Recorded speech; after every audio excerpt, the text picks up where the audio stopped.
Hey gang, welcome back to yet another episode of Try Not to Curse. I am here with producer Myke. We are going to talk about Candlewood, but first a little update.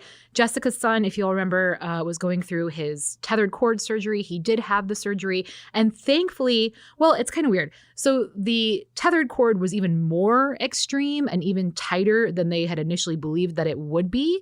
So they didn't have to break his vertebrae in order to address it, thankfully, because of how it was tethered. So the surgery wasn't as major as they originally thought it would be, and his recovery hopefully is going to be a little better. But regardless, he's home. He's doing well. Just wanted to give you guys that update. He did request Chipotle for dinner the other night, so I joked with Jess and her husband Ben that we'll find out whether the pooping situation has gotten better post-surgery.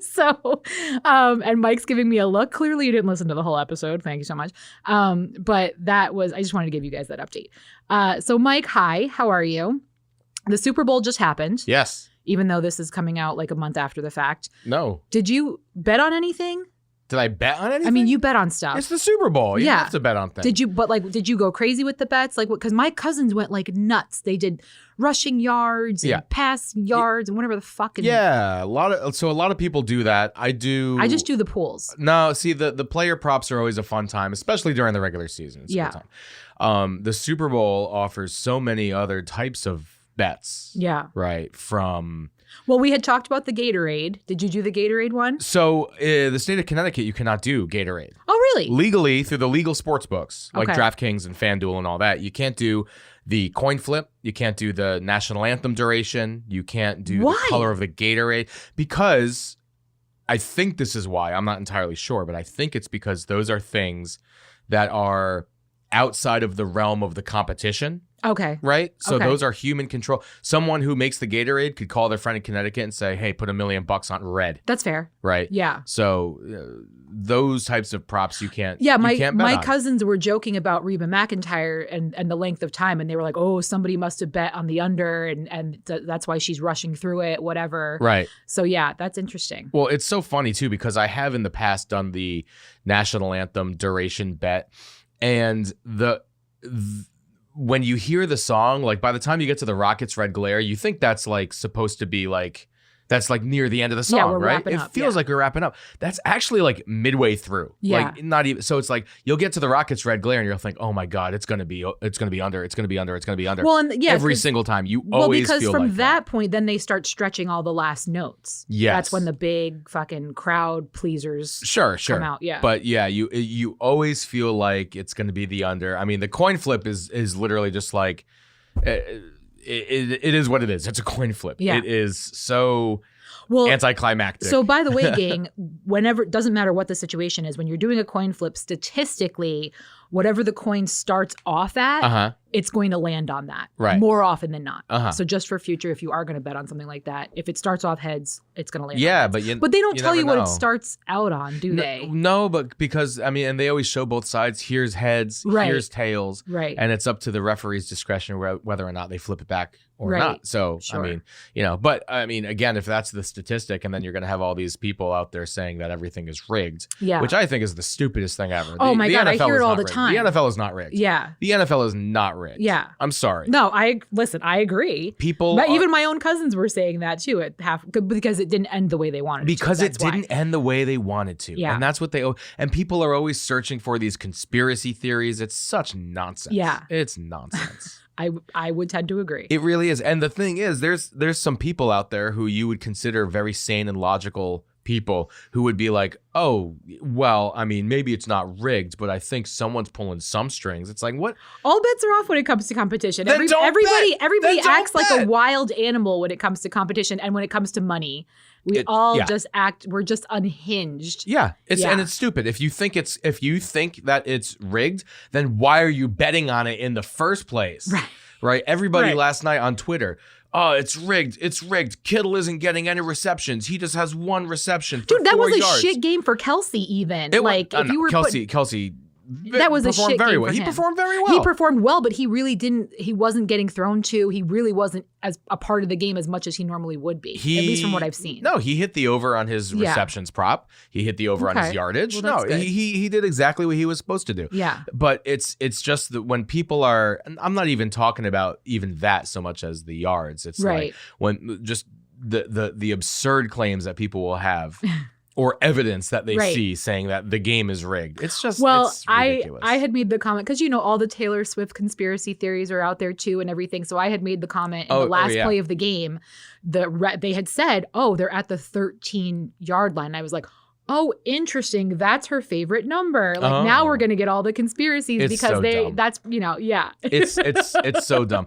I mean, people who are like, "Oh, well, Taylor Swift is only doing this Travis Kelce thing and on NFL so she can, become popular and then endorse Joe Biden." And I'm just like, bro, the NFL needs Taylor Swift. 100%. Taylor Swift does not need the NFL. Yeah, she's a billionaire. Yeah. She can buy a team. She's good. Anybody who's already loathing Taylor Swift within the NFL, the people who are out there, you should know your audience. Okay. And then they're the same people bitching about the Black National Anthem and the same people bitching about Usher at halftime. Yeah. Which was a decent show, not the best. I didn't like it. Didn't start strong. It ended strong. No, it didn't start strong. It ended strong. It made me want to learn how to roller skate. Yeah. So that's kind of cool. There was that. Yeah. I like the stage almost broke at the end. That was fun. Oh, I didn't notice. It was I didn't notice that. Caving in every time they were jumping. Well, so what I did say though, when it started out, because they were all on the field initially, he wasn't on stage yet. Yeah. And I was like, watch the next play. Somebody's going to get hurt or trip or something, and they're going to blame everybody stomping on the field for the halftime show.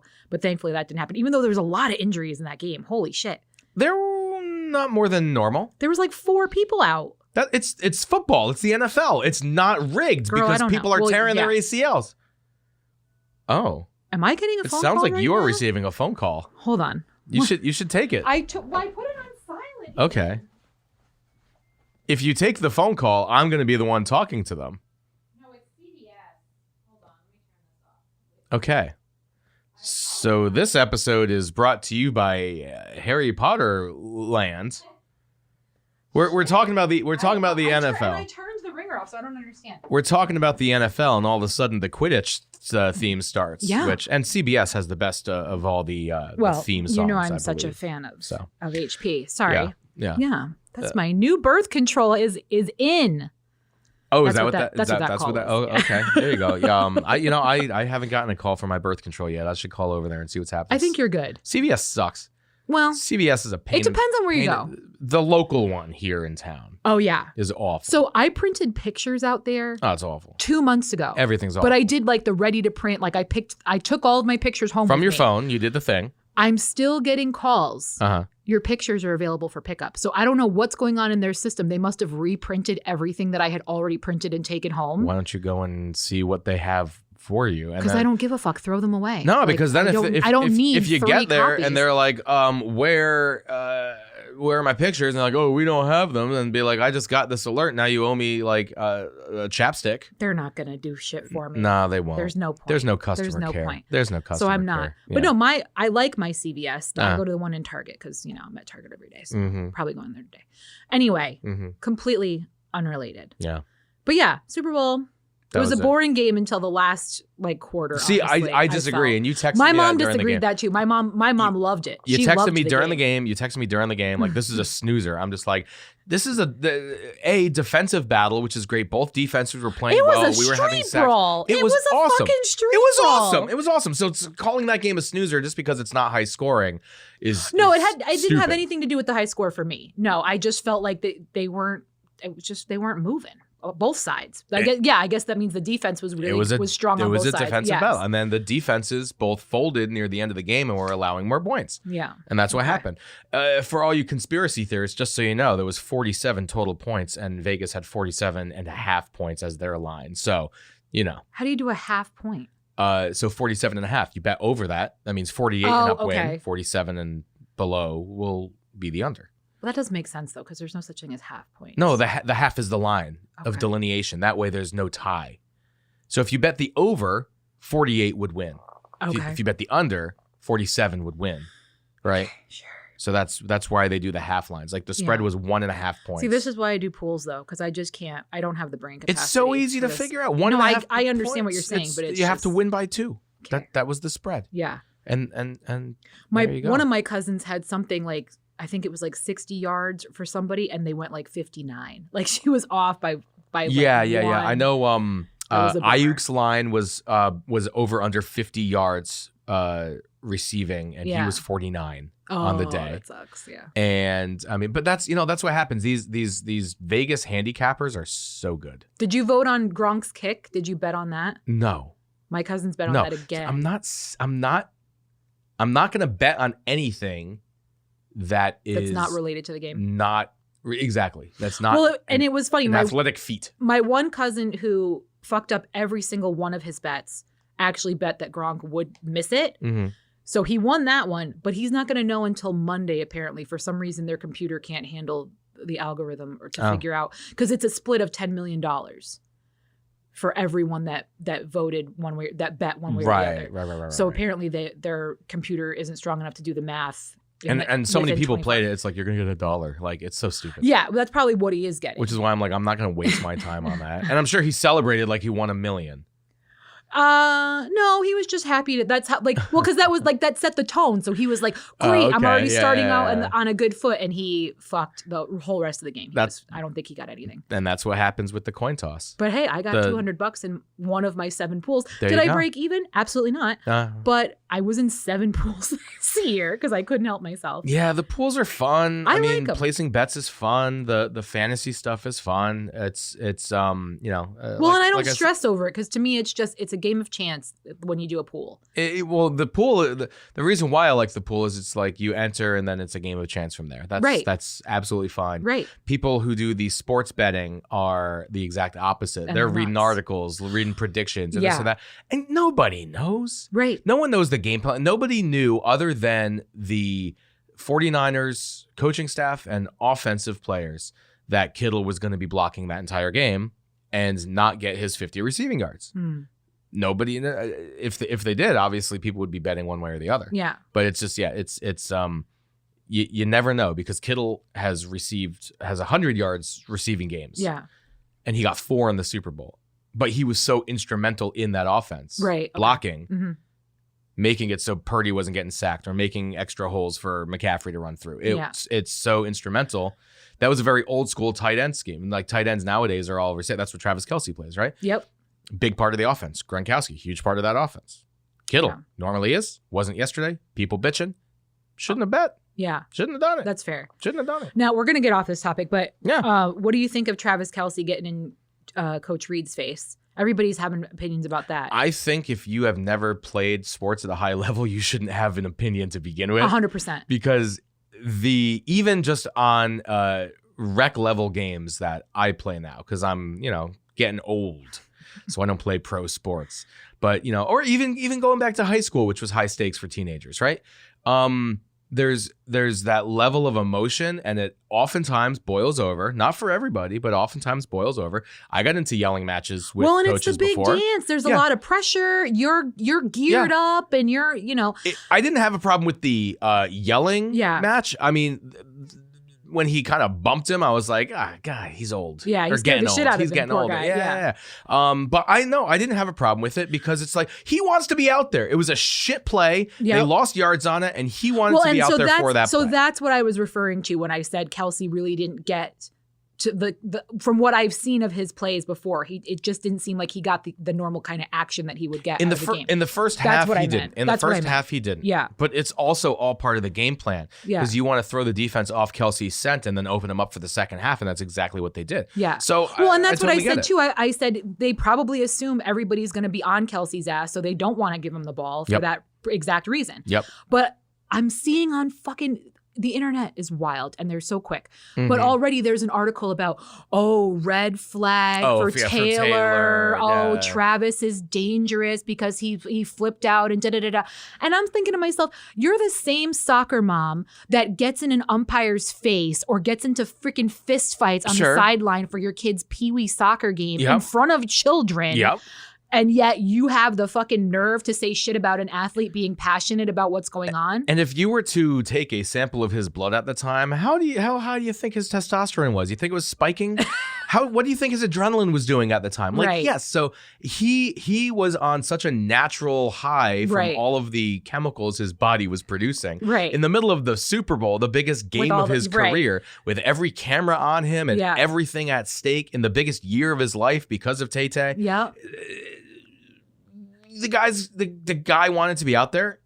And he wanted to play. That's why you're there. You're there to play. Exactly. Yeah. Exactly. Well, and I said to my mom, I said, I guarantee you on his podcast with his brother, I guarantee you he's going to publicly apologize to Reed. They have a good relationship. They were fine at the end of the game. He's going to talk about it. I'm just saying, he's going to address it because of all the attention that got. Which again is also ridiculous because the cameras just happened to catch that 5-second interaction. No.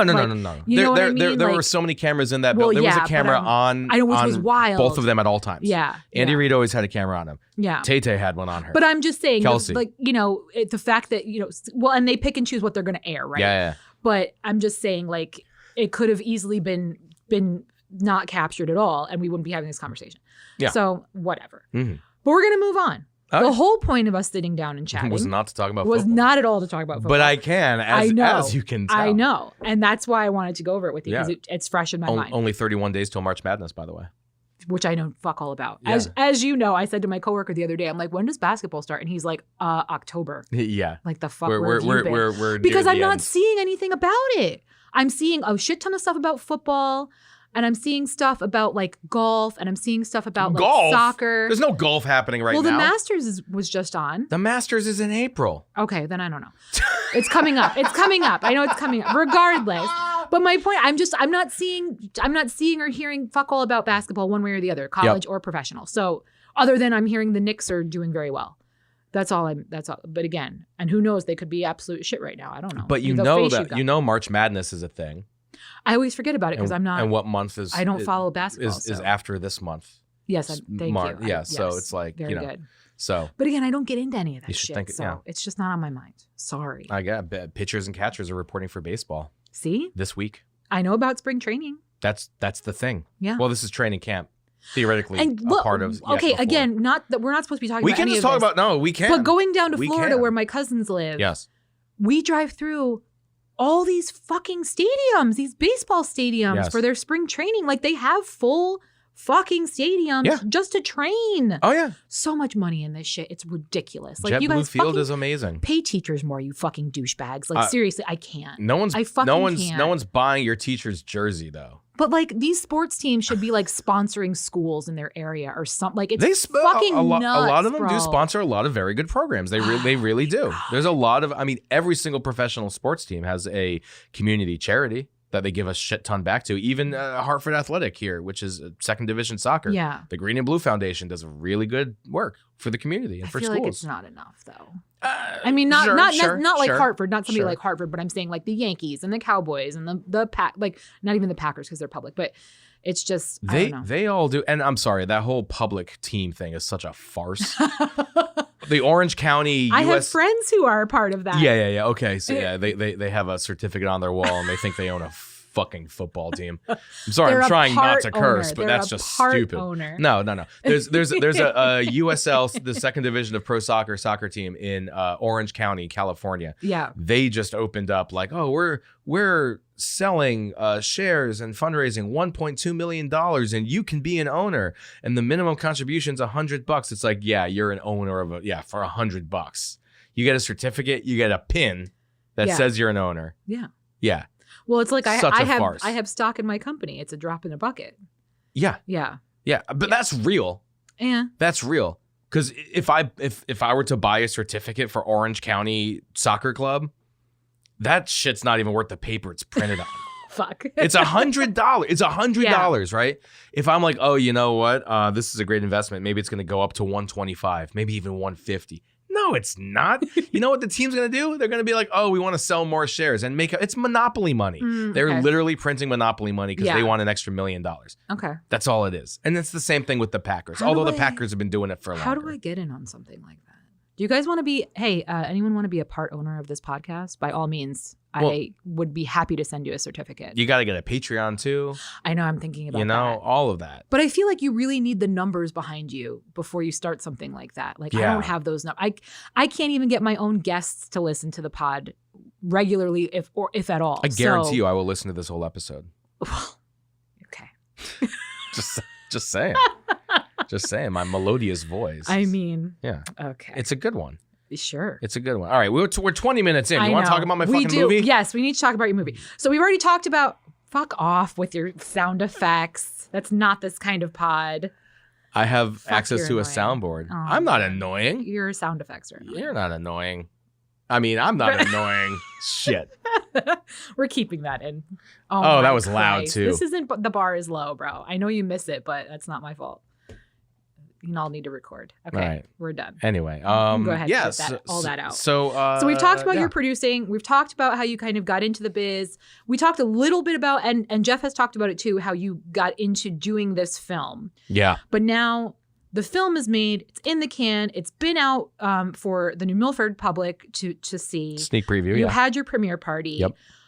You're trying to get it into bigger theaters. Essentially, you're trying to get a studio to buy it. Studio won't buy it. Studio won't buy it. It's this is too small for a studio to buy. Okay. It's But so my question is, what are next steps? How are we getting it out to the public, to the mainstream? How are we? Yeah. So I mean, look, we got a sales agent. He's going to be out there working on. Theoretically, he'll call the studios. They'll tell him thanks, but no thanks. Yeah. He'll call some of the I forget exactly what they call them, major something, but it's like right below the studios. Those distributors. He'll get some interest from them. The other OTT apps, right? You got domestic, you got international, you got theatrical, you got streaming. So there's so many different ways that this movie can go. So he's out there with a screener, sending it around. Hopefully they watch the screener and decide, because oftentimes they'll be like, oh, it's an indie. They spent $500,000. That's too small for us. Without even watching it. Yeah, the whole budget. Can we talk money? Yeah, budget. Okay. Yeah, $500,000. Okay. Yeah. And that all came from investors, yeah, it was all donations. $100 of that was mine. You guys. Private You're investment. welcome. Yeah, there you go. You literally paid for the one production assistant for half a day. Hey, almost. You're welcome. Almost half a day. And I was willing to bring coffee, but you didn't want me to. Well, you hired half of a day of someone to do that for me, so we already did. So, but yeah, it was $500,000 we spent on it, which is too small for a lot of the bigger studios. Sure. But it could still find its way onto any of the major platforms. And when I say major studio, obviously, like these are Fox and Sony Pictures, and they spend hundreds of millions of dollars on pictures. Why would they even bother with us? They don't need ours because they're not going to make a shit ton of money on ours. Yeah. Right. Those studios only exist to make a shit ton of money. Well, so when the film came out, you were really encouraging people to go to Rotten Tomatoes and leave a score, leave a rating. Yeah. What does that do for you? There's two things that I want to get out of this sneak preview. One is the fact that people enjoy the movie, right? And we can show that it's actually a viable, real feature film. Because a lot of the feedback was, oh my God, it's a real movie. I'm like, yeah, it's a real movie. Well, that's the problem, right? That's the public perception, is everybody here is it's local, it's all local people, it's all a local setting, it's a local story. So that's all they think is small town, indie, something like some YouTube project, right. Whatever. That's what they think. But you saw it, and right. Looks like it's a real, and I said that to you. Yeah. I said it was really crazy because I couldn't, like, my brain just couldn't process, like, no, this is it's legit. It looks real. It sounds real. Yeah. So you had real fucking actors in there. So that's the crazy IMDb. That's the thing. So, we want to make sure that people enjoy it and leave those good reviews, because that can be a sales tool when we're talking to a distributor saying, oh, look, we tested this small market, limited release. People liked it. Yeah. Great. The other thing is we're showing, oh my God, it's actually selling tickets. People are spending their money on it. We have one screen. The gross revenues are going to be over $10,000 nice. In a very, very, very small market over the span of a couple weeks. Yeah. That's a great story, right? So if a distributor sees that, they say, oh, well, you know what? Maybe I wonder what this will do in 200 markets or 300 screens or something like that. Yeah. And so all of these are going to be sales tools in our distribution, in our quest for distribution. So we're letting our sales agent, he's out there, he's doing his thing. Hopefully we can get this thing sold and distributed, and most importantly, because it's the entertainment business. I love just making movies with friends, but it is a business at the end of the day. Right. And we have investors that have entrusted us with their money. So the most important thing is being able to recoup that money plus profit for our investors. Right. So, you know, if we can't give a 20% return, at least investors aren't going to come back. So that's the most important thing. You got to recoup that. So again, let's talk about that, because I think nobody ever wants to talk about money. Everybody thinks it's like taboo, or I'll talk about money. So this microphone cost me $349. So, but you're talking about I'm still depreciating it on my taxes. So you're talking about, I'm in the middle of doing my taxes. Oh, God bless. All right. No, thank you. Continue. But you're talking about $10,000 in the box office so far. Ish. Where's that money going? Ish. We have a lot of things to still. We still need to do a proper, for bigger theatrical distribution, proper Atmos or 5.1 surround sound mix, right? We had to pay our color corrector after the fact and our composer after the fact, because that was my next question. Of the $500,000. Yeah. What are people getting paid from that? Like, what are the actors getting paid for that? What are you getting paid? Have you even been able to pay yourself? Like, a little bit. Okay. I am definitely in the red. Sure. On it, because there are some things that came up, like we need an extra scene. I paid out of pocket for that. It was going to cost us like $6,000, which is nothing for a day of shooting. Is absolutely nothing. But you know what? It had to happen, so did it out of pocket. We had the premiere party, so there were expenses there, right? There's the rental fees and catering and all that kind of stuff there. Yeah. We printed posters. We have some marketing expenses. Yep. We've got a web. So all of the money, and you had legit premiere tickets too that were also printed. Yeah. Yeah. So all the money that is coming in from, it's so funny because when you say that, like $10,000 seems like a decent chunk, but in reality, it's not. That money's gone. I'm hoping that they add a bunch of screenings in March, because that we can actually turn into a profit and start actually putting back into the pool. Yeah. But there's still so many expenses. Our executive producer, Victoria, she hasn't paid herself. And she essentially created the whole thing. I did get some back. Sure. Like, I'm not, but the thing is, if we don't finish this movie, and nothing comes back anyway. So it's like, I got to do it. And I got gigs on the side. Right. No, I know. I know. I have my career on the side, if you will. But, so it's not like I'm sitting here starving artist. I'm an uncomfortable artist. We'll just put it that way. But look, money's going to start coming in, hopefully via that sale, via theatrical distribution, this and that. I mean, this is the business. When people hear film business, this is the business side of things. Yeah. You've seen the art side of things. Well, and that's why I want to talk about it, because nobody ever talks about the real, you talk behind the scenes as far as makeup and storyline and motivation, all that other kind of shit. But you don't talk about the nitty gritty admin business side of it, because it's that's really so gauche. You don't talk about that shit. But if you want to talk about budgets and schedules, you're talking to the right guy, because that's what I do for other people. Well, and that's why I want to talk to you about it, because there are people out there who might have this aspiration or might have a vision, a creative vision, but they don't know the fucking ins and outs. It's like when you go to buy a house, you're thinking, okay, I'm just going to look at a house and okay, that's the amount of money and I'm going to put it down. You don't think about the paperwork involved. You don't think about the laws of your town, of your state. Yeah, all the you zoning, don't think, you don't think about all that other shit until it happens. And then you're like, wait, what? What? Yeah. Yeah. So that's why I wanted to have the conversation, because it's just, there's so much more involved that people will just never understand or know about. For sure. Because people don't talk about it. And I mean, the $500,000 price point that I gave you is considerably low for the final product. Well, sure, yeah. I pulled favors.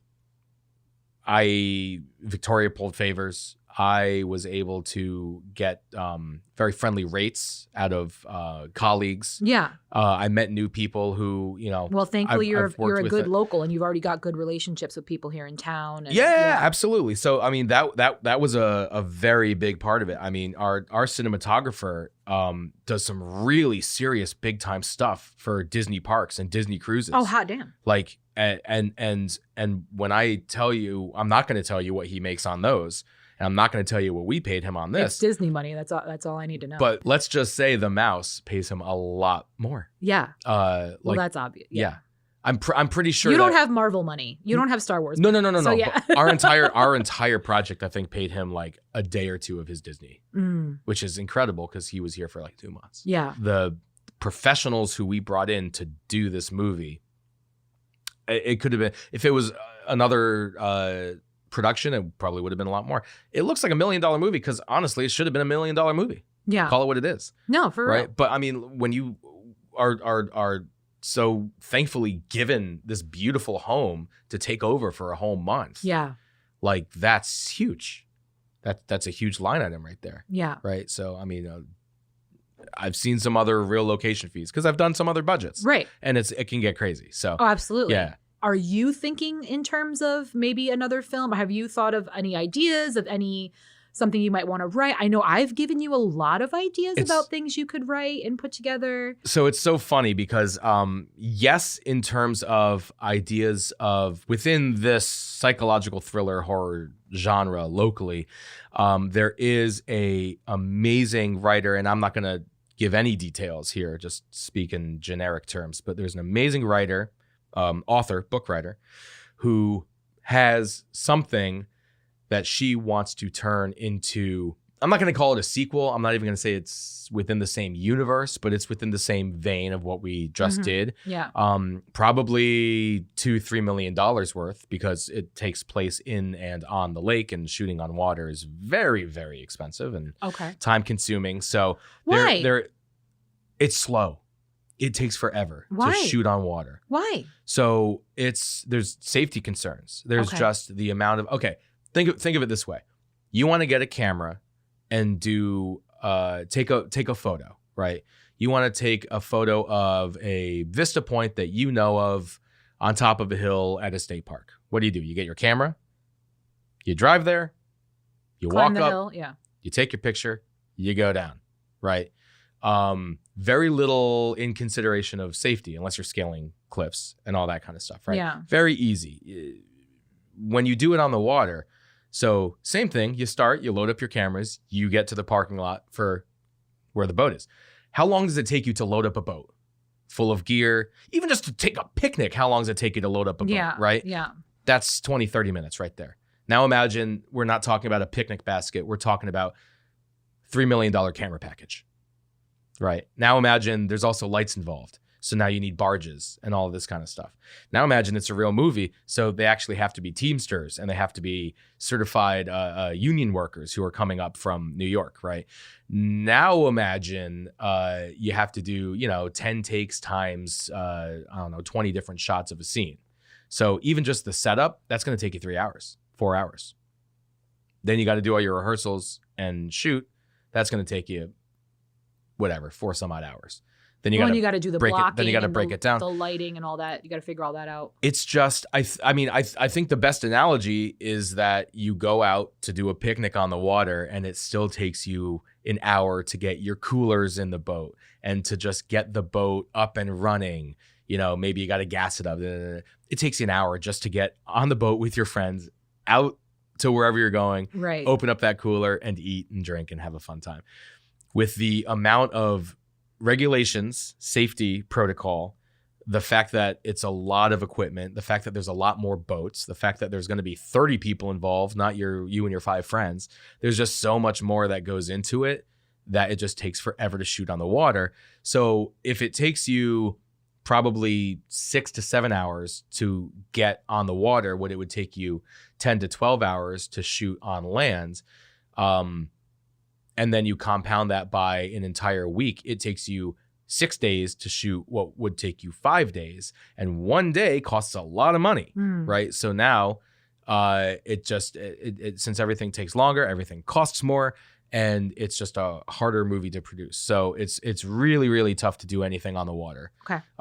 Even just think about, having to rig a light on a barge, a light being 30 feet up in the air. You don't have an outlet in the middle of the water. Yeah. But not even that. Yeah. Try securing that light. Yeah. That thing's a huge kite on a windy body of water on an unbalanced barge or raft or whatever it might be, dock.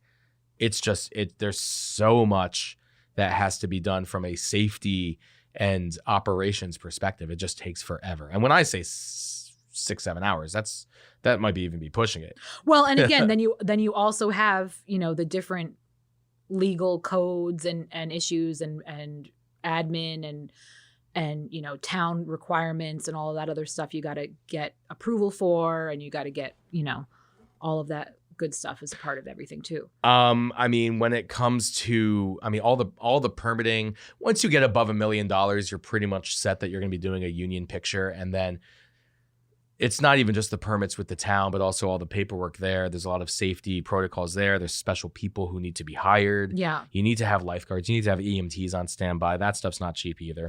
Now, we have a film commission here in town. Yeah. How involved do they need to be with a production like this? How involved is it better that they're involved? Do they have to be involved? I don't understand how, because I didn't even know we had a film commission. Sure. Yeah. I mean, look, film commissions can serve multiple roles. Primarily, in my opinion, the role is get productions to come here, right? So you're marketing the town as a viable film-friendly place. I would imagine they're good to help with networking the locals in the town. Yes. Yeah. They put on mixers and stuff like that for sure. But quite honestly, most of the people who I work with, I just met on sets and we vibed, and we work on another set and we keep vibing, and now we have very good friends. I have some people I consider very good friends who I have literally seen off of a set less times than I can count on my hand. Yeah. Right. So it's just, granted, we can text all the time now and still talk and whatnot. But I still have very good friends who 95% of the time I see them is on a set. But they can have mixers. They can put on film festivals, stuff like that, But I think I see them very much as a marketing tool, because it's like, okay, come to New Milford, come to our town, come to our state, film this movie, bring them in. And then once the production is here, they can kind of be the liaison from the town to local people, local businesses, all that kind of stuff. What they should not do is work on the movie because they're not crew members. Okay. They don't understand union regulations. Sure, they don't understand any of that kind of stuff. Okay. Location scouts, they can show us these great locations, but they don't know how to do a proper scout, right? Because now you're talking about, everything from the crafty and catering and the bathrooms and the crew parking, the angle of the sun, what time of day you should be shooting there, what time you shouldn't be, all that kind of stuff that goes into the actual filmmaking aspect. But what they can do and do very well is when filmmakers first want to come to town, they can go, oh, well, we have this spot, we have this spot, we have this spot, and on a very high level to show them all of these different locations. And they do that very well. And their website does that very well. And then, once we're shooting, oh, well, we have to shut down Main Street. Someone's got to tell all those business owners that Main Street's getting shut down. Right. And it's not going to be the production, because film crews have a tendency, very guilty of this myself, by the way, of we're shooting here. It's what's on the call sheet. I'm showing up. I'm assuming everything's taken care of, and we're just going to go. Yeah. Right. More often than not, yes, we are permitted. There's a police presence. People know about it. But outside of the immediate people who need to know, like the shop we're shooting in, the sidewalk outside of there, the police for parking purposes, etc., other people don't know. Oh, yeah. I know. So I'm shooting here. 2 doors down, that store doesn't know that we're shooting. But that sidewalk's about to be completely taken over. Yeah. And everybody, the grips and electricians and the sound people, the production assistants, anybody who's out there, camera department, they're not going to care. They're supposed to be there because they're working. Right. They're doing what they've been told by the people. Yeah. So that is a huge role a film commission can play. Okay. And I think in this town should. Right? Yeah, so, I would agree. So there's so much that a film commission can do to bring the movie here. And then there's so much that they can do representing the town government and being that liaison to the people and businesses. Well, and they definitely are doing that aspect of the job, because I remember one of the films was shooting across from our physical therapist and at the church across the street. And everybody coming in, oh, what's going on? They've got a big crane and they're doing this, and they've got all these people around. And everybody in the physical therapist's office that worked there said, oh, yeah, they're filming a movie. They told us it's just today and tomorrow. And so our film commission at least is doing that job. So that's great. Right. And I think it's good because it helps generate interest, and it helps keep people, oh, how exciting, Hollywood's come to our little town. Yeah, I think this town's somewhat used to it. It's a small town. Yeah, at this point. Yeah. But I mean, there's been 5 feature films and a couple of shorts all shot here within the last 2-3 years. Which is so cool. And then of course everybody knows about, Mr. Deeds and, a scene for Halloween 3 and the beginning of My Soul to Take, the Wes Craven movie, and the what was that Tim Allen movie? Tim Allen one, Seven Brides, Nine the Brides. Six Wives of Henry LaFay, I believe it was called. Go back to episode 2 because you were adamant you knew the title then. It was it 7? Was it 6 or 7? No, it was 6. The Six Wives of Six Wives. Sure. Six okay. Wives. There was a Daniel Day-Lewis movie that took place up in Maine or Canada or something, but they filmed downtown in here. I mean, there's so many movies that have shot here, so I think people are used to it. I hope people aren't getting sick of it.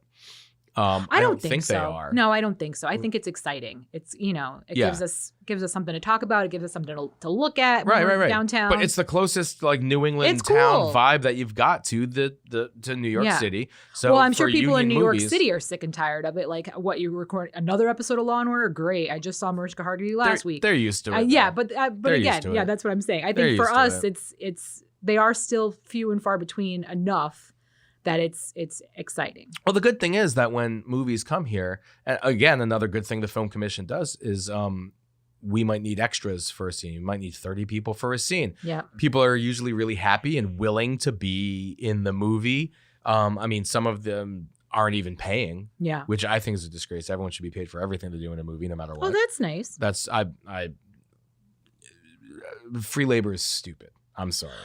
I'm happy just to get the credit. I'm sorry. See, just put it on the resume. And a lot of people are. A lot of people are. But I mean, if I think people just expect that's the nature of the business. I think that's what people just expect. An extra is just an extra is an extra. So being an extra is work. It's not it's not an easy day. Yeah. Some people think it's going to be an easy day. Well, again, I was supposed to be an extra in Holly Jolly and they told us flat out, you're getting there at 2 p.m, but you're probably not leaving until 2:00 a.m. Correct. So as long as the communication is there and the expectations are laid out, I don't care. Now, it's were you actually in the scene? No, because they had to cancel it because of weather. Okay. Because I was going to say some people would even show up and still not make the scene. Which again, I grew up with a friend who was an extra in quite a lot of things. But when you ask her, what are you in? Oh, you can see my elbow in this classroom scene sitting next to so-and-so. I physically sat next to him, but you couldn't tell by the way it was shot. Yep. So that's part of the fucking deal, man. Like you're not Tom Cruise. You're the person handing Tom Cruise a coffee, maybe. Right. So the first time I got any sort of insight into this whole thing was when they filmed Deeds in Town, and I was an extra in that movie. And I got the close-up, which is that's amazing. Yeah. That's amazing. They must have known. I mean, it helped that you were in full marching band gear. I think it really helped because when Adam Sandler came around to like say hi to people, thanks for coming out and this I was me. I asked him for his Diet Coke. He said it's like halfway done. I'm like, I don't care. I'm thirsty and I want to drink your Diet Coke, Adam. And he gave it to me and I drank it and everyone was like, that's gross. I'm just like, I don't care. Whatever. Yeah, you're both weird for that. Well, we're both tribesmen. We're stay strong. Sure. The Hanukkah song and everything. It was probably like, it's flat and it's warm now anyway. Here you go, kid. So get a thrill in life. And I was being me. I was jumping around. And I bet you didn't even save that Diet Coke can. You kidding me? I still have it. Oh, do you? Good. Because I so fucking would still have it. It'd be in a freaking case in my house. Oh no, it's I still have it. Okay, good. And it's at my mom's house, but I know exactly where it is, and I've seen it within the last calendar year. That's great. So there's that. But yeah, so I was just being myself, and they decided to put me on.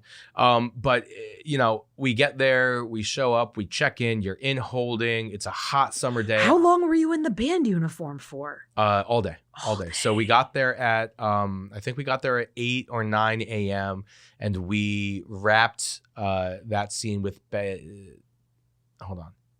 Yes, so we got there at 8 o'clock because we went to school, we got dressed at school, we all hopped into a nice hot school bus. And this was before school hours even, right? So we show up to set at 8 o'clock, we check in, we go to holding, we're in holding, which has whatever craft services, we're all excited just to be there. You can tell producers and the directors unit are looking at people to figure out who's going to be featured and who's not. And we finally lined up after lunch. So we're all there. Yeah.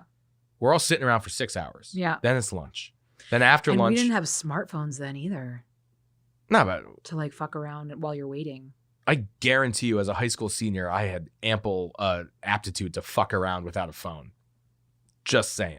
So on a movie set, mind you, when that's what I wanted to do. Yeah, but you're not supposed to be like wandering around. I'm sure they wanted you to stay in an area. Yeah, they wanted to keep us in the BG holding area, but whatever. But so anyway, so after lunch, so we're there 6 hours later. Finally, second AD comes out, grabs us. Let's start lining people up. This and that takes probably a good 45 to an hour just to line all the people up. Set up. Yeah. Meanwhile. And we're all looking for Adam Sandler and Peter Gallagher and all this shit. They're not even there. They were filming a scene downtown at the time. So they finally show up. We're all there. They do the scene. It probably takes about maybe 90 minutes to do the whole scene. Not a very complicated scene. And it's in the film for like maybe maybe 2 hours. It took. Yeah. So it was an entire and then they wrapped us and we were gone. We were there for an entire day in hot clothes. Well, polyester. It was very hot. Yeah. I don't even know if it was polyester. It could have just been straight cotton. Those old marching band uniforms. Yeah, it was probably like wool. Like it was not fun. Well, because marching band season is during the winter, during football season. So those things were pretty warm, and we're wearing them in the middle of the summer. Yeah. So that was my first experience on any sort of a film set. I'm not going to say that got the dream going, but it helped keep it alive. I was already working at the movie theater by then, doing video production classes and all that kind of stuff. Right. Yeah. How cool was that to have Mr. Cannon at your premiere? Oh, I love Fancy Pants. He's great. Oh. But I mean, like when I saw that he was at the premiere, I thought, oh man, like our buddy Kevin has an Emmy or two. You've got an Emmy. Mm-hmm. Casey just freaking was nominated for a Grammy for her production. Amazing. And she's got some other, she's been, she was at the SNL. She was a part of the 50th anniversary SNL special. And Kate is always on set in New York doing stuff. And she's a union camera op, steady cam op. Like, she's great. How wonderful for Mr. Cannon to see these kids that took up his production class fucking go out into the world and just killing it. Yeah. It must be so amazing for him. And I want to talk to him about it. Maybe I can get him on the pod. But yeah, I'm like, that's just got to be so cool. It was cool. And I wanted to invite him. And, he didn't stick around for the entire party or anything. But, I was I wanted to spend a little bit more time. It's tough. It's tough when you premiere a movie as the director to try to give somebody time. Yeah. But I went up to him in the lobby of the theater, wanted to find out what he thought. You could tell he was just proud from a mentorship position. Yeah. I do credit him with pretty much me having this career, because I went from having my parents' camcorder, making stupid movies with my friends and for classes and whatnot. And he kind of gave me more of an appreciation for for film as an art form, right? Yeah. How many teachers will show you do the right thing in high school? Not many. No. And we watched it to dissect the story from a production standpoint for so many different reasons. The Graduate was part of his curriculum, which was awesome. We watched Fahrenheit 9, not Fahrenheit. I'm sorry. We watched Bowling for Columbine as our documentary. Okay, nice. Movie. We watched music videos.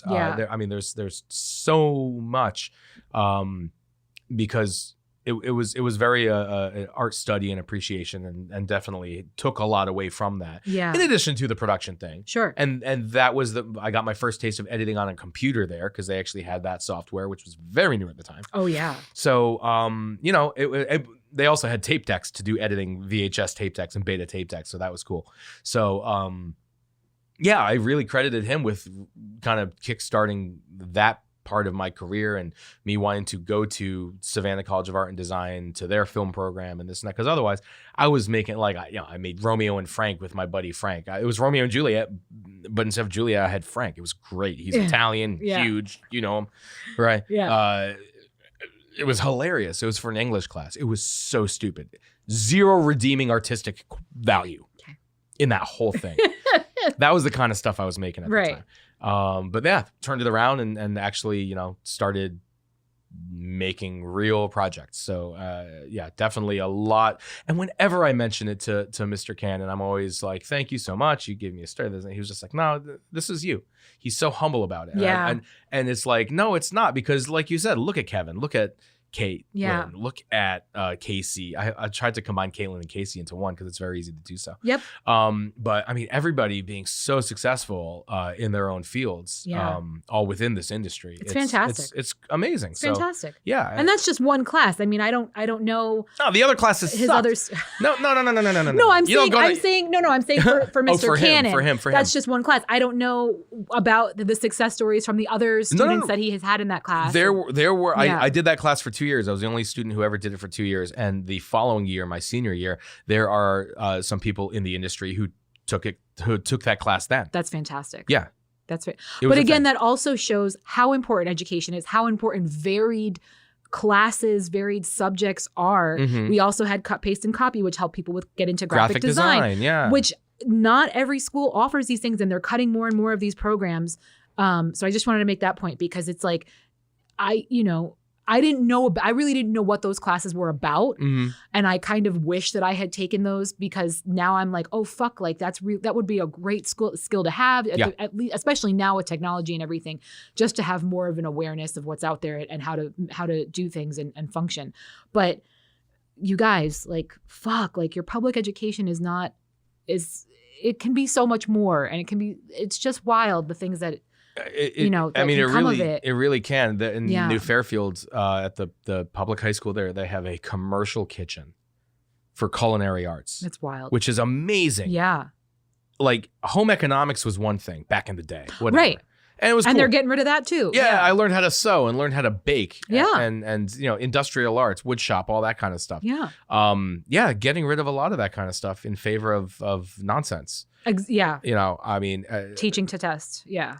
Look, I'm sorry. I'm sorry to say it, but there is a certain point you get to in your mathematics educational career that it becomes learning how to do shit for the sake of taking a test, and you're never going to do it again. 100%. When's the last time I used trigonometry? And I know a lot of there are applications for it. Well, that's just it, right? And that's why, trade schools get such a bad rap too. But trade school is teaching you to in that direction that you're planning on going anyway. Well, by your senior year of high school, if you're going to actually apply yourself in a field that needs mathematics. You're not going to like make it all the way through college and then be like, shit, I should have taken AP Calc.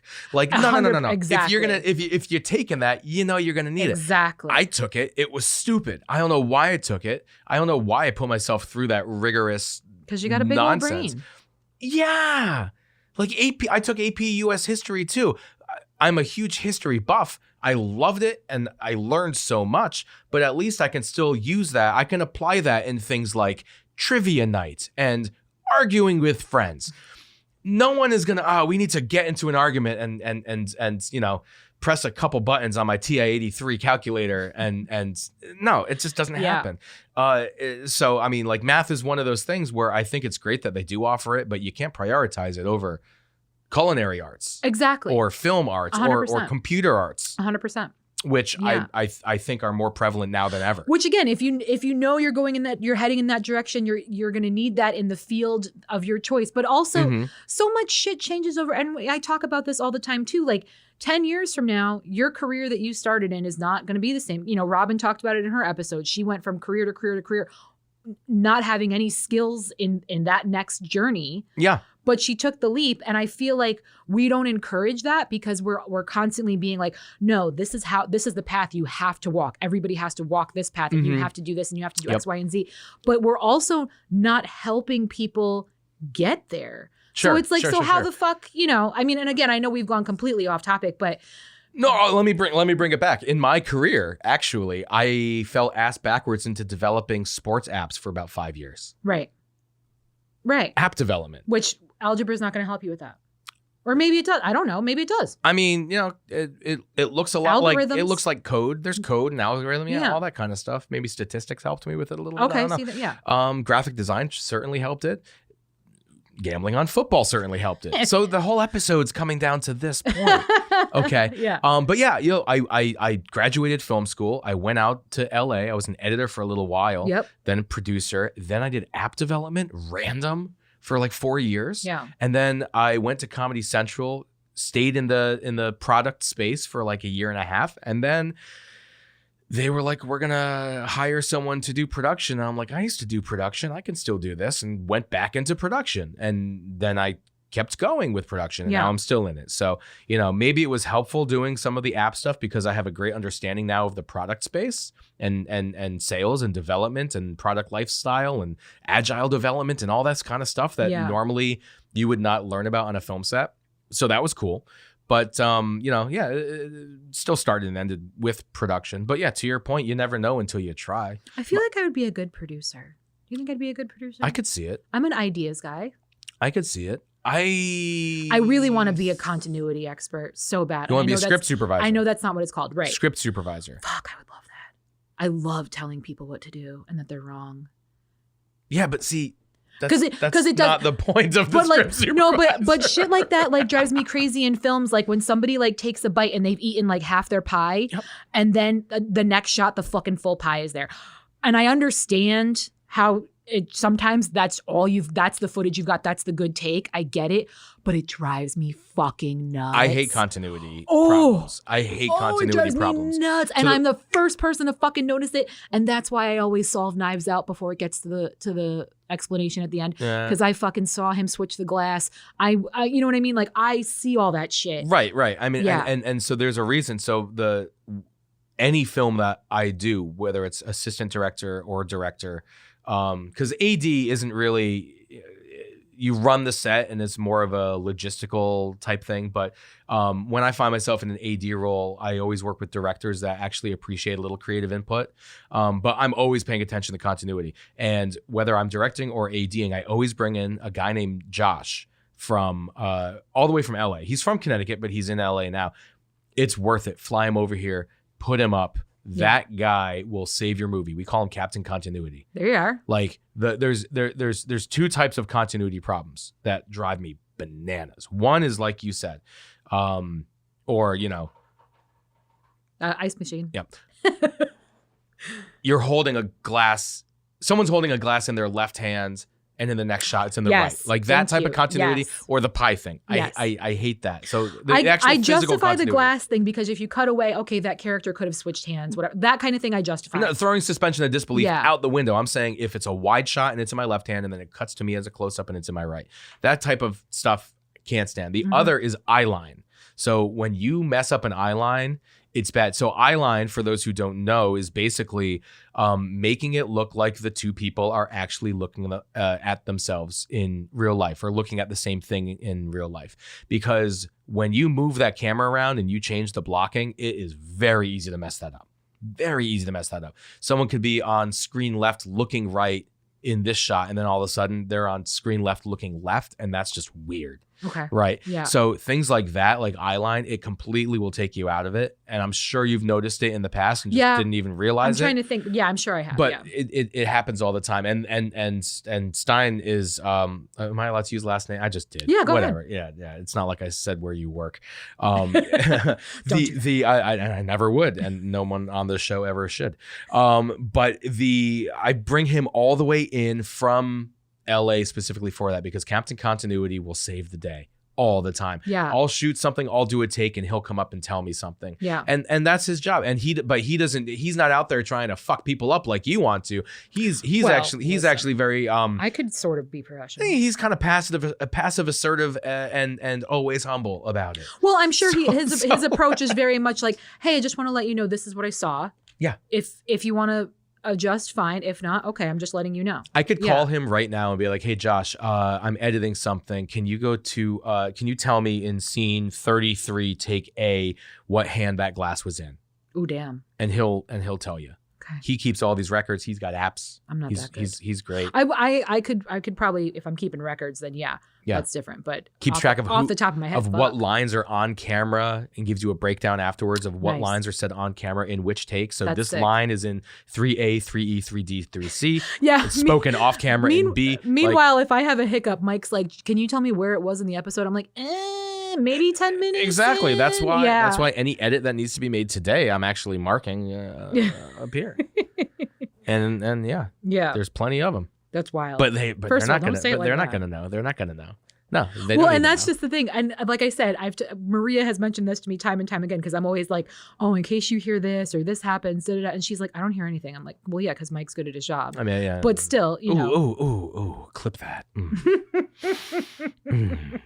We should have got it on camera for the TikTok. We are almost at the hour mark here. Okay, that's very important. I'm just saying. Well, so I'll keep going. No, but that's what I want to ask you. Your show. So what is next steps for Myke Fu Media and Bandstand Productions? Because every time, this is, for me, I dream big on your behalf, and you don't even know, we haven't even had these conversations, but like, I'll drive by a vacant space in town, and I'm like, oh, that could be like a soundstage. Oh my God, you have or Myke could make, you know what I mean? But I don't know what your aspirations are. I don't know. Do you want to go bigger? I keep begging you to get an intern. I keep begging you to hire me to be your intern. You do. You can't afford me. You do. One day, maybe you can afford me, but yeah, wouldn't that be the day? But you're getting it back anyway because I'm going to continue with the pod. That's so it. You're welcome. I don't want to open a studio necessarily because that's a whole different. That's a very technical and business side of things, and I would like to continue with the artistic stuff. I mean, I mentioned one project, right, that I was working on and didn't even get to mention. There's also a comedy that I'm co-writing. Well, I was going to ask you that too. Do you want to be the next Jason Blum, or are you open to filming anything and everything? Oh, I'm sorry, Jason Blum? Blum. Oh. Are we pronouncing it Blum? It's Blumhouse. I call it Bloomhouse. Well, you are wrong. What fucking sounds better? Jason. Change your last. Just pronounce it Bloom. It sounds better. Anyway. It should be Jason Blum. It sounds better. Do I want to be the next Jason Blum? Wait, can we talk about one more thing? Speaking about Blumhouse. Sure, but yes, go. Explain this to me. Uh-oh. When I am in a fucking film, and believe me, I am in from the first trailer to the start of the credits. I don't stay for the whole credits. When you're watching a movie, you mean? When I'm watching a film. Okay, because that's different from being in the film. Why the fuck do I have to see the production company, the 500 production companies' names 6 times? They all have their own separate fucking intro, video, graphic, whatever the shit. Yep, slates. And then presented by, I know, I just sat through 5 minutes of their little video production. Yeah. Why do I need to see that again in the opening credits? It's so annoying. Because they made the movie. But it's so annoying. They made the movie. I feel like you need to cut all that time out. It's a waste of my time. It drives me nuts. Or they're trying to make the movie longer. I even said that to you as well. Even your opening credits I thought was way too long. It was. I was trying to make it longer. I was trying to make the movie longer. Bro. Yeah. Stop. There are other things you could be doing for that.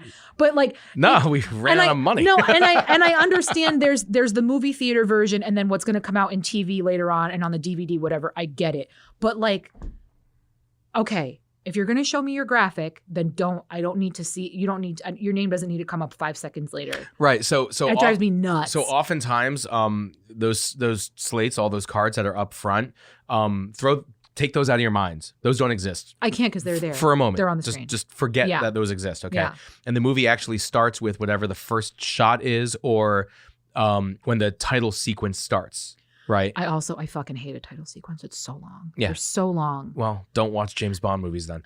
So, but you know what? There's a nice song for it. That's all right. It's like a music video. It's their thing. I know. That's okay. But so you take those slates out, right? And it just starts with the actual credits. That's where the real movie starts. But that's what I'm saying. If you're going to do that anyway. But the distributor comes in. The distributor comes in after the fact oftentimes. Yeah. So let's say Sony Pictures is the distributor. You may not see them in that opening title sequence. More often than not, I do. That's what pisses me off. More often than not, you're seeing because I'm seeing it in the theater. You see studio pictures. Right. You see a lot of studio pictures. Yeah. Do you watch a lot of independent film?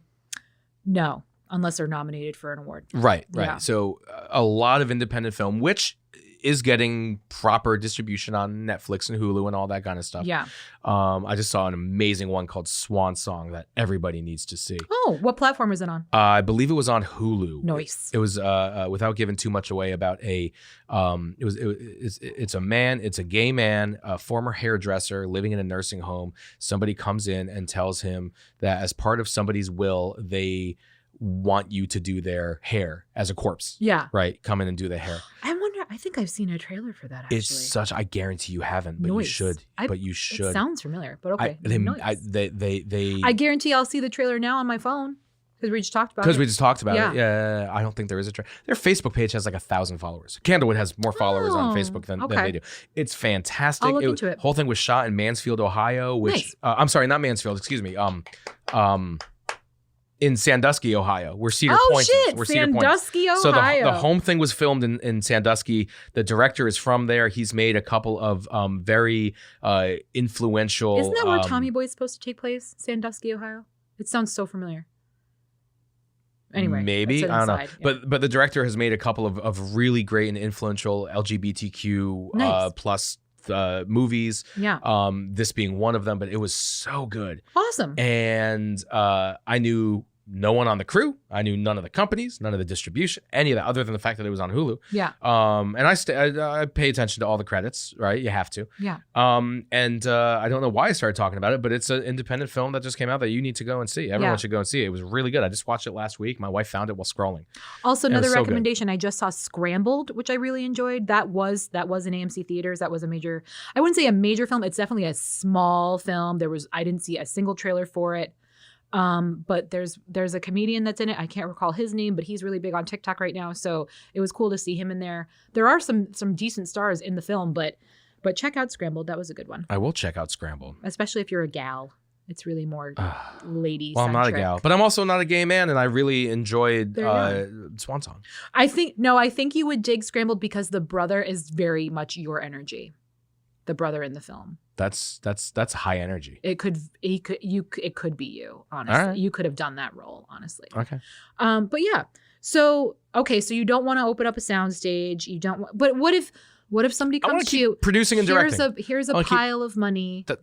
Sure. I mean, do at your discretion. What if I'll make a movie. What if Peter stage. Gallagher passes R.I.P. and says, here, Myke, in my will, I want you to have this money and open a soundstage in my honor, the Peter Gallagher soundstage in New Milford, Connecticut.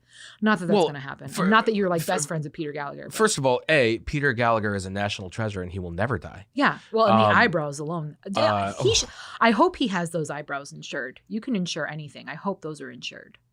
Insure the eyebrows. Maybe either way. But yeah, he's a great guy. He's a great guy. And if he did happen to will me money and put that in his will that he wants a stage in his honor, yeah, absolutely. Also, Charlie Cox. Basically, any celebrity that's ever met Myke, please will some money to him so he can continue to. Or I'll just make a movie. I'll make him another movie. Yeah. No, I would love to. I would love to continue directing, producing. I love assistant directing, which is somewhat close to producing. It's part of production.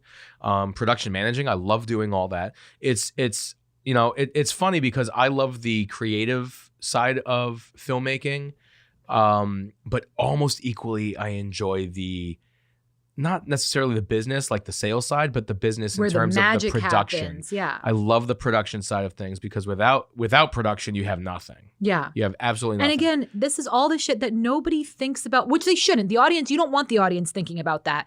But at the same time, that's why I wanted to have this conversation, because I really feel like people need to have that appreciation of all the nuts and bolts and the bullshit that goes into entertaining you for an hour and a half. A production has to be so rigorously and meticulously put together by so many different people. And that's the other reason why I love filmmaking, because it's so collaborative. Yeah. It's so collaborative. But from the professional behind the scenes, but also with the audience as well. Because the audience, it's a different type of relationship, right? Absolutely. The collaboration between the director and the audience is much different than the collaboration and the cinematographer. Yeah, right. I will say your movie, and I rarely say this. Ooh. I will say Candlewood could have been longer. It could have. And I never ask for that. Candlewood could have been. I just saw Argyle. You fucking guys, if you see that, listen to me. Watch the trailer for Argyle, and then. Pause this. Go watch the trailer for Argyle. You back? Great. Yeah. You guys, that movie is 2 hours and fucking 15 minutes long. Anyone who sees that trailer will tell you there is absolutely no reason for that type of film, that particular movie, to be over fucking 2 hours. And then you sit there in the theater. Baby, I can tell you scene for scene what could have been cut. It was too fucking long. And I left that theater entertained, but so fucking annoyed because they could have lobbed at least 30 minutes of bullshit out of that. Sure. Yeah. I am not a huge fan, for the most part, of movies that feature so many stars and have so many cameos in it. Argyle, that type of thing, because it's like it's all stars. Argyle's all stars. It's all stars. It's all stars. But why? Did they all have to be like? Were there some of them are big names and bit roles? Huge, yeah. Right. Yeah. That does not need to be like that. Now, although I will some say movies, Henry Cavill was in it much more than I thought he would be, so that was nice. So there you go. Yeah. There are some movies to the exact opposite. Mars Attacks being the greatest of all cameo movies, because each celebrity, for the most part, unless they were a main role, they were in it for 5 minutes and then they died. Spoiler alert, but I mean, like Deadpool does that we're too. far enough. We're far enough down the road that I can spoil Mars I will Attacks. say, movie 43, never. Don't ever fucking go see that pile of garbage. It's everybody in there is a star. That's the whole point. It's supposed to be like short scenes of all, but it's fucking the worst fucking thing you'll ever see in your fucking life. Yeah. It's infuriating how horrible it is. Between those movies and then movies that are referencing or making callbacks or being nostalgic just for the sake of trying to not even tell the story, but just to be nostalgic. Yeah. I don't know if I did a good job of explaining it, but like, I have an affinity for Kevin Smith like none other. Yes. I love Kevin Smith. Yes. Absolutely love Kevin Smith. Clerks 3 was a very good movie, but I could have done without so many callbacks. Yeah. Like, oh, that's the same thing that happened in this movie that I saw. Well, and he's going to be doing that with Mallrats too, right? It was really important to him that every single person came back. I don't care about that. I don't care about cast reprising roles in a sequel. Okay, sure. I care about making if Mallrats happens and there's all kinds of if the stink palm happens in Mallrats 2. You lost me. There's no reason that needs to be brought back. Yeah. You understand? Well, and plus also, beating up an Easter bunny again does not need to happen. Well, and also talking about Clerks 3, like, he basically had already done that with Jay and Silent Bob Strike Back. Correct. He had already done it. Correct. Yeah. Like, there was no reason for Matt Damon to be in that movie. I'm sorry. And I love Matt Damon. Yeah. I love Matt Damon. I love you, Matt Damon. That Super Bowl commercial was great, by the way. Fucking, it was so good. It was so good. But also, like, sometimes, Matt, like, you say stupid shit. Like there are so many people that I love, and I'm like, oh, honey, stop talking. But why did he have to be in Clerks 3? Yeah. He didn't. Because he's friends, and it's like what Jeff and I were talking about. It was just a monologue. It was literally just a monologue. It's like what Jeff and I were talking about. He's like, hey, you're my buddy. You want to be in this? And he's like, okay. Yeah. Yeah. There's no reason whatsoever for Matt Damon to have been in that. Yeah. You know, there doesn't need to be a reference in everything. And it sometimes pains me because I think it's a way to look for a cheap laugh, or it's just cheap writing. So that's what it is. No, I completely, and that's my problem with Kevin Smith. I love Kevin. Listen, don't get me wrong. Yeah. I love him. I met him, as I've talked about. He's a fabulous man. I prefer, as far as his writing is concerned, I prefer his personal, intimate essays as opposed to his big film productions. Right. Because I think, and Joseph Gordon-Levitt, I was just fucking thinking about this the other day too. Jogo, as I call him, Joseph Gordon-Levitt, the two of them really try to be profound in their writing and the shit that they put out there, right? But at the end of the day, you're getting Joe Schmo who just wants to eat popcorn for 2 hours away from the kids with his wife. You're not changing lives with Clerks 3. No, you're not. You're not. Look, the original Clerks and Mallrats and Chasing Amy, those three stand above all the rest. And his Dogma, it's I his think, was story. fantastic. We too, like him because of lesser. his story, because he started out indie. He funded it all. You know, not even like, that. I love and appreciate that. Yeah, but I'm saying just saying that's the appeal. The way that Clerks was not even produced. Take out the credit card store. Take out all of that kind of stuff, and just talk about the movie for what it is. It's not a cinematic masterpiece. But the way that it was shot was perfect for what it was. Yeah. The acting, that's not winning any Oscars, but it was perfect for what it was. Yeah. That movie was so good. And then he takes a step up to Mallrats, which was way bigger budget, way bigger names. Yeah.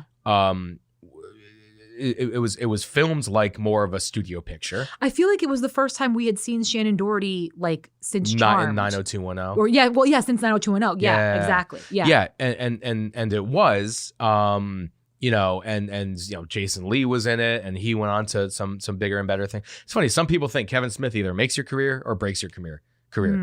Right? Joey Lauren Adams didn't really do much after Chasing Amy. Well, yeah. But Chasing Amy was great as well. And Dogma was really good too. But I love Jay and Silent Bob Strike Back. I love that movie. It was funny. Yeah. It was great. Yeah.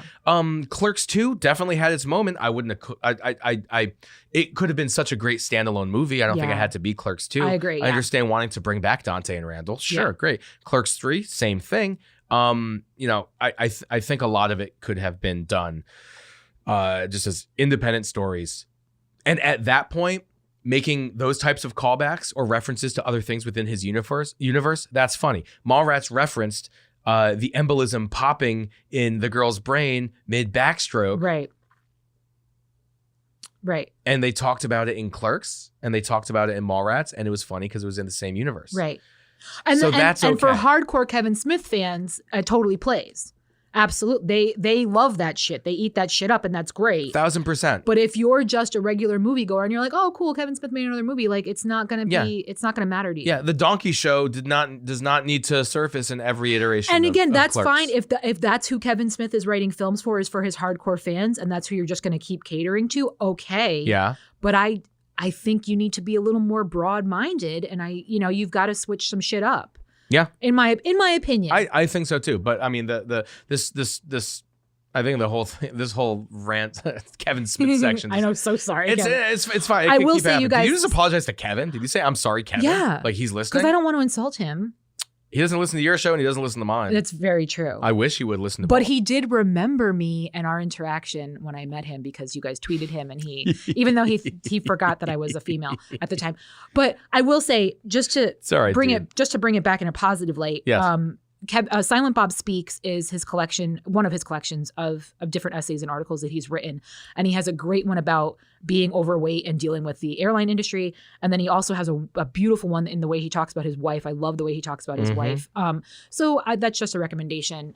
If you're looking for a book to grab, it's a good one. It's a great book. It's a good one. Yeah. I got like 5 other books sent to me ever since Candlewood came out. Why? People are like, you should make this into a movie. Like authors would be like, here's my book. I could send you some books. We'll see. We'll see. Like I said, we got a comedy on the horizon. I got two comedies. One's more Adult Swim style TV show esque thing. It's going to be really, really, really good. And then comedy. Are you going to help Jeff out with his pilot?